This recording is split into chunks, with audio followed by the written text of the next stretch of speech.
mana khiyaarta soo dhawaada waa mar kale iyo barnaamij kale iyo Kista TV maalinku waa Arbaco waa 7 January 2026 barnaamijkeena maanta insha Allah taala sida aad alaaba nooga barateen waxaan insha Allah taala ku eegi doonaa arrimaha dalkan Mareykanka iyo waxa Soomaalida ka quseeya ee dadka Soomaaliyeed haddii aan ku bilaabo maanta 2 saac ka hor State Departmentiga dalkan Mareykanka ayaa waxa ay soo saareen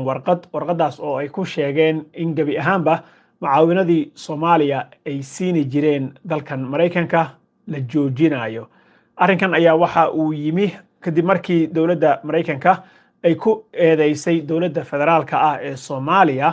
in baqaaro waaweyn oo ay iska lahaayeen WFP hay'adda cuntada adduunka la burburiyay dawladda federaalka ah Soomaaliya ay burburisay warehouseyadaas cunadii taalay oo hay'adaas ay iska lahayd oo gaaraysa 76 metric ton oo cunto ah oo dadka Soomaalida ah masaakiinta ah loogu talagalay iyadana halkaas la qaatay marka maamulka Trump ayaa waxa uu sheegay in policy-gooda ama siyaasadda ay ku shaqeeyaan ay ka soo horjeedo waxyaabaha la xadaayo in la weecsado ama la leexsado dadka masaakiinta ah wixii loogu talagalay diversion of saving assistance marka dadka masaakiinta ah cunadii loogu talagalay in la leexsado in baqaarada la dhaco ayay ku eedeeyeen dawladda federaalka ah sanadkii ugu dambeeyay Biden uu joogay waxa la sheegay in $2 bilyan ku baxday WFP Mareykanka uu ugu deeqay lacagtaas of course Soomaalida ma wada aadin dadka abaaraha ay hayaan dadka qaxootiyada iyo dadka colaadaha ay hayaan ku jira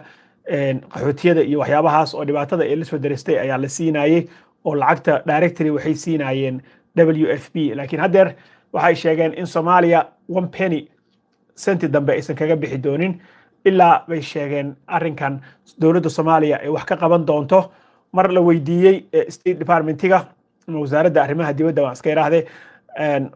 inay ku noqon doonaan ama dib ay u sameyn doonaan lacagaha ay ka goosteen Soomaaliya in dib loo siin doono maadaama abaaro fara badan ay jiraan dhibaatooyin fara badanna ay dalkii haystaan waxa ay sheegeen haddii aan ku noqonayno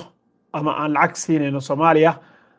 waa in ay dawladda accountability ay qaadataa oo mas'uuliyaddeeda ay qaadataa dawladda federaalka Soomaaliya bay la hadlayaan waxa ay sheegeen in tallaabooyinka hadda ay qaadeen oo ah in meelihii ay ku kaydsanaysa WFP intii la burburiyo warehouseyadii waaweynaa haddana wixii yaalay la qaatay arrinkaas isaga ah waa in tallaabooyin lagu saxaayo ee dawladda federaalka ah ee Soomaaliya ay qaadaa so markii hore waxay ahayd ciidamada danab oo Mareykanka uu tababaray cunadii la siinayay baa la dhacay bay ahayd xilligii hore oo fadeexadii hore oo ay Mareykanka intii Trump uu imaaday lagu soo eedeeyay dawladda Soomaaliya taas waa hore ahayd haddana waxa u soo xigtay in arrinkan uu dhacay oo ay sheegayaan waa alleged sida Mareykanka uu sheegayo waaye in arrinkan uu dhacay marka arrinkaas isaga ah halkaas iyo maaragtay ayaan qodobkaas uga tegaynaa waliba waxaan rabaa inaan idin xusuusiyo USAID hay'adii lacagta bixin jirtay dawladda Mareykanka uu lacagta faraha badan ku bixin jiray waa tii uu kansalay markuu Trump uu imaaday marka lacagta hadda Soomaaliya ay siini jireen inta ay gaarayso oo mucaawinada ah lamaba oga baa la yiri maadaama Trump uu joojiyay USAID programkii oo dhan marka lacagta uu hadda goosanayo ama mucaawinada uu Soomaaliya ka goosanayo inta ay noqon doonto lama oga laakiin lacagtan badankeed waxay ka iman doontaa WFP lacag laga goostay taas halka haddaan kaga gudubno qodobka labaad oo rabo inaan idinka dabageeyo waxa waaye waxaa bilaabatay in Soomaalida meel kastay joogto fuustooyin walwaalan lagu soo riixo Abuukar Baale oo ah Abuukar Cusmaan Baale UN-ta isaga ninka u fadhiya wakiilka u fadhiya Soomaaliya ah ayay waxa ay qolyihii is urursaday ee jamhuuriga ahaa iyo Fox News iyo qolyo kale oo iyagu si fiican ula dooday ayaantii dhoweyto waxa ay ku soo riixeen fuusto ay sheegeen in hay'ad home care ah home health care oo ku taala Cincinnati Ohio oo qayb uu ka lahaa ama maartay hay'ado badan bay ahaayeen oo isku xirxiran oo home care ah oo isku magac leh oo isku meel ku yaalay oo maaragtay waxaa u malaynaya in ofisyo ka kala furteen meelaha fuustaas ayay waxay ku soo riixeen odayga in uu hay-ad lagu soo eedeeyey in ay Medicaid-ka kaarka caafimaadka ee dalkan Maraykanka oo lagu qaato home health care-ka lacaga laga xaday oo lagu soo eedeeyay fraud inay gashay oo khiyaano in uu wax ku lahaa ama magac uu ku lahaa ama lug uu ku lahaa ninka odayga ah inkasta oo wax caddayna haddeer aysan keenin haddana waxa ay soo ururinayaan warar isdaba socda oo ka kala socda maxaan ku idhaahdaa ay ka soo ururinayaan human and health and human services bay ka soo qaadayaan midda kale waxa warka ay ka soo ururinayaan oo waraysiya ay ka qaadayaan dadkii mas'uulka ka ahaa markii odayga hay-addiisa home care-ka ah dacwadda lagu soo oogay ama qaladka lagu helay inay lacag Medicaid ay dhunsadeen waxa ay wareysanayaan Ohio Department of Jobs and Family Services marka ninka odayga ahna waxay isku dayayaan inay ku soo riixaan fuusto inkastoo wax caddayna hadda aysan keenin oo sax ah laakiin waxa ay raadinayaan rasiidyadii koolal bay samaynayaan waxay rabaan in ay maaragtay eedeyn ay u soo jeediyaan ninkaas odayga ah waxaa kale oo ay raadinayaan arrinkan wuxuu imaaday kadib markii maalinkii dhaweyto shirki degdegta ahaa oo UN-ta loo qabtay Soomaaliya arrinkeeda uu aad si fiican ugu dooday midnimada dadka Soomaaliyeed midnimada iyo wadajirka markuu ka dooday waxa si fiican uu ula dooday ninkii odayga ahaa ee ka soo wakiilka u ahaa waddanka Israel oo u fadhiyay UN-ta ninkaas dood adag ayuu la galay doodaas kadibna waxaa ka dhalatay in ay yiraahdaan balorta ninkan sida tan u adag muxuu ahaayo shaqo waa in laga qabtaa marka alaabihii waxaa ku bilaabatay isaga naftiisa fuusta ku riixidii ayaa ku bilaabatay qodobka saddexaad insha allahu tacaala waan rabo inaan ku daro waxa waaye waxaa lasoo warinayaa 2,000 oo officer oo ka socota hay-adaha dalkan federaalka ama DEA ha ahaadaan ama ha ahaadaan ICE ama ha ahaadaan FBI whatever ay yihiinba 2,000 oo officer oo federal agents ah in loo diray magaalada Minneapolis Minnesota nimankan ayaa waxaa la sheegayaa in patrol extra ay samaynayaan oo ay dadka ku istaajinayaan baarkinada guryaha hortooda businessyada hortooda dadka laga adeegto oo xalaalada iyo waxaas iyaga oo gawaari fara badan wata 2,000 oo officer maanta waxaa dhacday already shilkii ugu horreeyay ayaa ka dhacay kadib markii gabar gaari wadatay Honda Pilot ah oo socotay officer ka mid ah officeradaas uu u qaatay in ay rabto inuu gaarigaas u mariyo sida uu u sheegay madaxweynaha dalka Mareykanka inkasta oo siyaasiyiin fara badan oo ka soo jeeda gobolka Minnesota ay arrinkaas diideen oo madaxweynaha ay yiraahdeen madaxweyne arrinkaas sida aad u sheegayso ma aha officerkii dhaawac ayaa soo gaaray oo ma aqaano markii baraf baa jiray meesha maaragtay uu gaariga ka booday inta uusan soo gaarin ma wax soo gaarin ma aqaano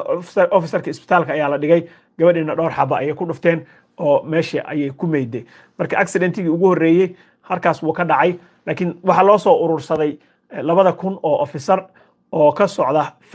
federal governmentiga dalkan Mareykanka wax kale ma aha sida hadda muuqata waxa ay officeradan isugu keeneen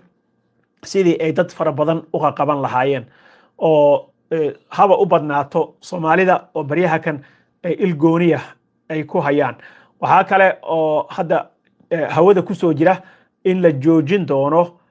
TPS programkii Soomaalida waa hore waa laga joojiyay January hadii la gaaro lama cusboonaysiinayo waa tii la lahaa laakiin waxay rabaan inay 60 bari u qabtaan qof kasta oo Soomaaliya in uu isku sameeyo self deportation inuu isaga istarxiilo haddii kale la soo qaban doono la tarxiili doono bay yiraahdeen marka officeradan waxa loo soo urursanayo oo Minnesota iyo Minneapolis St. Paul iyo Minneapolis baa saaid loogu arkaya nimankan iyaga oo gawaarida istaajinayo dadka ku daba jira oo ilgooniya u leh dad especially gaar ah marka waxa loo soo urursaday officeradan waxa waaye in loo tuso in operation culus uu ka socdo magaalada Minneapolis oo ujeedka laga leeyahayna aad garan kartaan waxa kale oo hadeer gobolka Minnesota maalin dhaweyto anaga video ka sameynay governorkiisa uu iska casilay ama uu ka tanaasulay inuu mar saddexaad u tartamo markii hore rajo ka qabay inuu tartamo governor ahaan laakiin cadaadis fara badan oo oga imaaday xagga xisbiga jamhuuriga oo republicanka fox news maga qolyahan iswata oo is urursaday make america great again groupkan is urursaday ayaa wuxuu ku qasbay odagii in cadaadis fara badan intay saaraan pressure ay saaraan ay ku eedeeyaan weliba in $9 bilyan oo la dhacay xilligii la joogay hadeer uusan meelna ku sheegi karin sida uu u handalgareeyey ama kayska uu u qabtayna si fiican in aysan ahayn ayaa maaragtay lagu eedeeyey marka isaga wuu iska qirtay oo wuxuu dhahay nima yahow wixii dhaafa way dhaafeen laakiin hadda ka dambayso ma rabo inaan ku qarash gareeyo waqtigeyga inaan campaign galo arrinkanna aan difaaco marka every minute aan ku difaaci lahaa waxa iga fiicnaatay buu yiri in aan shaqadeeda aan ku haysto marka Minneapolis waa la isugu imaaday St Paul sidoo kale si lamid ah ayaa la isugu imaaday dadkaas badanaa 2,000 oo officer loo keensadayna ujeedka waxa waaye waa iska garan kartaan in stateka ama gobolka laga dhigo gobol republican ah loo bedelo oo gobernatoraha ay republicanka sanadkan qaataan waxa kale oo loo socdo waxa waaye in blue state inta laga soo bedelo laga dhigo red state sidaas la mid ah waxa ay u baahan yihiin sida ay sheegeen inay helaan attorney generalka waxaana lagu eedeeyaa markasto fraudkan hadda ay sheegayaan oo khiyaanadan lacagtan la xaday iyo waxaan hadda ay fuustada Soomaalida ay aadka ugu riixayaan oo ay bumbuuninayaan wali lacagta faraha badan ku bixinayaan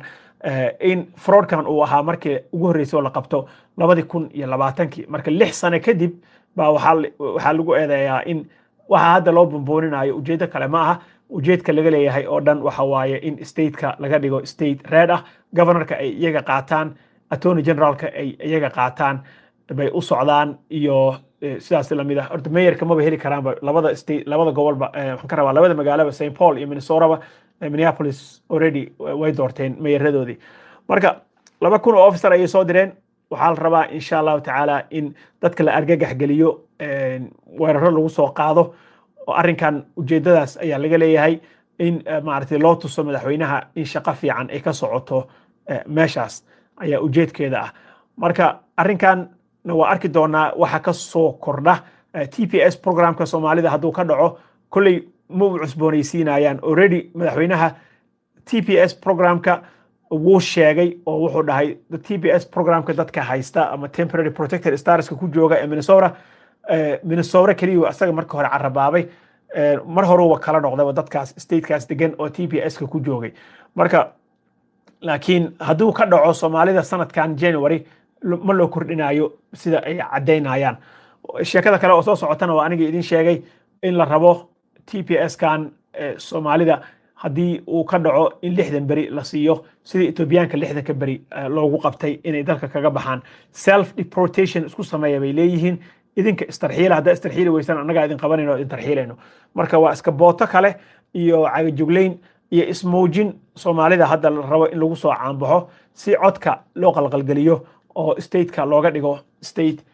republican ah marka waa mahadsantihiin dhammaan akhyaarta igala soo qayb gashay live-kan intii live kale ku kulmi doona hadduu Ilaahay idmo wassalaamu calaykum waraxmatullaahi wabarakaatuh